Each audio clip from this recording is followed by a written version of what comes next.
Hey Henry, this is Coach Tim. Hope everything is going okay with you.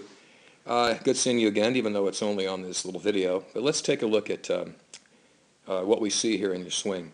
And I'm going to be very critical, but only because you are a really good athlete, and I think you'll understand this. But most of what you do is terrific. There are just a couple things I want you to take a look at. All right, here you are in your setup, which is fine. You're balanced, you're relaxed. And as you begin your, let's go back a little bit. All right, as you go into your negative move, meaning you bring your weight back, this is what I want you to be aware of. The more that you move this guy around, the more you lift that leg, and now you see that your knee is now over that back foot, the harder it is to be on time. And remember that timing is extremely important. You can have a bad mechanical swing but be on time and still get a good hit. But if you get a great swing but it's not on time, then you're not going to be a very good hitter, or at least that swing is not going to be very good. So the more that you do this, the harder it is to get back to on time, and that's just something I want you to be aware of. Some hitters do this, but you're seeing more and more Major League Baseball players are taking a 4 to a 6 inch stride, or they're just picking up their front foot and putting it down. Now you're going to turn on the television tonight and see a lot of guys who do this.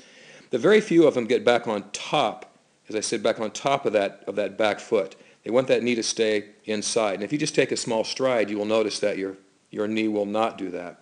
Okay? And the other byproduct of that, of course, is that this happens up here, and now you've really wrapped that bat. Now, again, that's not critical because I care mostly about your swing when that front heel lands and you're not at that point. But again, it's going to take you a while to get that front heel down. You've got all these moving parts. I just want you to be aware of that. All right? So now let's advance this a little bit as you now get down to the all-important heel plant. Now it looks great. All right, there are a couple things I want you to be aware of. Your weight is nicely balanced. You are about 50-50 at heel down, which is terrific. Your eyes are where it belongs. You can see the pitcher. Oops, I kind of pointed you up there a little bit. Let's get rid of that. All right. I actually like, there may be some who will criticize the fact that your foot is slightly pointed out, but if you take a look at most Major League hitters at heel down, they do show a 30 to a 40 degree angle as opposed to coming straight across. So you're okay there. This is what concerns me. The top of this bat, the head of that bat being wrapped ahead. I would much prefer that the head of that bat be right here over the top of your head. Okay? Now, the reason why this is happening is because right here, you've raised your hands. You really don't want those hands to be much higher than your back shoulder when that front heel comes down. All right? So the more that comes up, that elbow shoots up, the higher that bat gets. And again, the more you've got to come around your head. Because see, we want to take a direct, from this point, we want to take a direct path to the baseball, as direct as possible. But you can't do that because your head's in the way, because your hands are now behind your head. All right?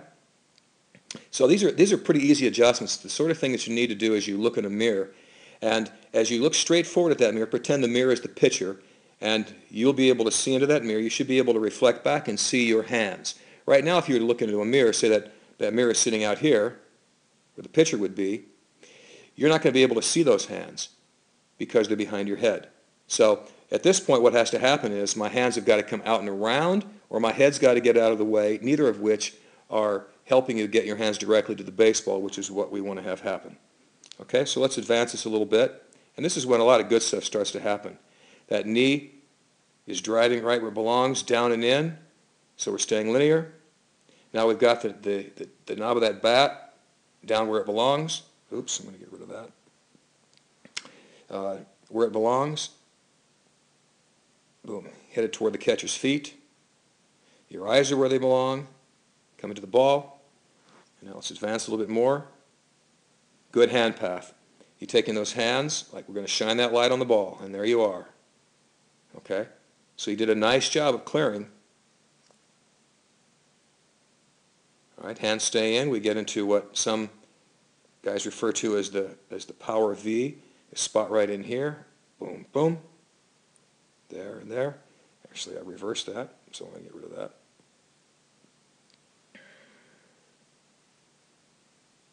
I'm not sure why I can't make that happen. There we go. All right, so you're in a good spot.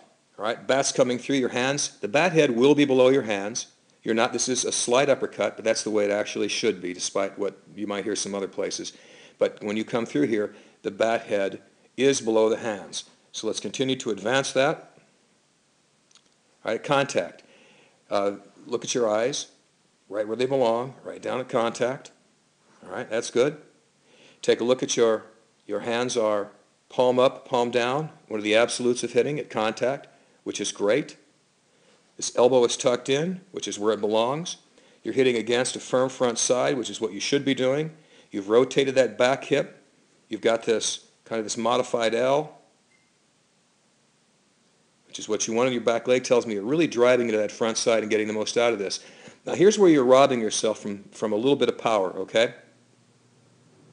Watch what happens to your hands now. Let's draw a little bit of an arrow if we can. Take a look at your hands. Once we contact, and look at how quickly that top hand rolls over and that bat leaves the hitting zone. Okay, see that again? We get right here, boom, and then we roll over. We want that bat to stay in the hitting zone as long as we possibly can. Okay, so what I'd like for you to think about here, at contact, so we get to contact, a little back, all right, is moving these hands, driving a little bit forward. I want to get you from warning track to over the fence power. And right now, this would be a kind of a warning track swing. If you can push through instead of rolling that top hand, contact and then push through for extension. I don't know if you remember that last poster we had of Drew Stubbs where he had full extension. Well, he really got those arms extended wonderfully through the baseball. And then your finish is fine, back shoulder, good balance, you stay balanced through. This is terrific. Most of what you do in this swing is great. Like I said at the outset here, I'm going to be hypercritical because you are a really good baseball player with some great upside. So take a look at those things. See how it looks compared to some of the guys you watch on the Reds and whoever it is that we play, watch television, and see how many of those guys actually wrap that bat around their heads. And you might remember I talked about one of the issues that Jay Bruce has of striking out sometimes is that he has a tendency to bring the bat a little bit behind his head. And that gives you a powerful swing, but it also means it's hard to be on time consistently. All right, Henry, great job. Enjoyed working with you this week. That week it was you're a very talented young ball player, and I hope that we get a chance to see you next year so we can build upon all the things that we've started.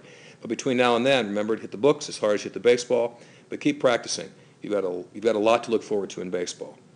Take it easy, go Reds, and maybe by next year we'll be talking about a World Series team.